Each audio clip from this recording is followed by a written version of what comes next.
ముందుగా ఒక బౌల్ తీసుకొని ఒక 2 టీ స్పూన్లు ఉల్లిపాయల సన్న ముక్కలుగా కట్ చేసుకొని వేసుకోవాలి.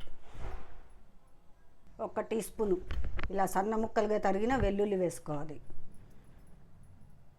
ఒక చిన్న క్యాప్సికమ్, ఇది కూడా సన్న ముక్కలుగా తరిగి వేసుకోవాలి. ఫ్రెష్ పన్నీర్ ఒక 4 స్పూన్లు వేసుకోవాలి, ఇలా సన్నగా తురిమి వేసుకోవాలి. చీజ్ కూడా ఒక 4 స్పూన్ల వరకు వేసుకోవాలి. ఒక అర స్పూను చిల్లీ ఫ్లేక్స్ వేసుకోవాలి. ఒక పావు స్పూను మిరియాల పొడి వేసుకోవాలి. సరిపడినంత ఉప్పు వేసుకోవాలి. నేనైతే చాలా కొంచెమే వేసుకున్నాను. ఇదంతా చక్కగా కలుపుకోవాలి.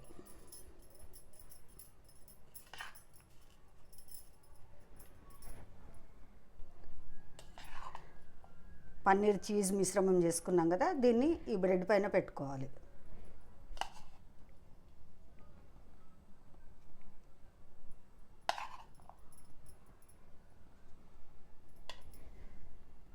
ఇప్పుడు స్టవ్ పైన పెనం పెట్టేసుకొని పెనం వేడెక్కనివ్వాలి.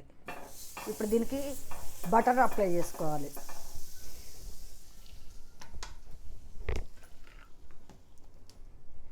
ఆ తర్వాత మనం పన్నీర్ మిశ్రమం బ్రెడ్ పైన అప్లై చేసాం కదా, ఇది పెట్టేసుకోవాలి.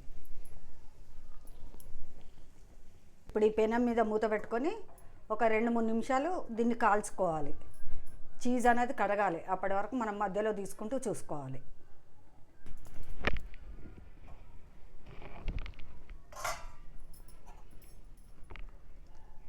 చీజ్ కొంచెం కొంచెం కరిగిపోయింది కదా, సరిపోతుంది. ఇప్పుడు దీన్ని ఒక ప్లేట్లోకి సర్వ్ చేసుకోవాలి.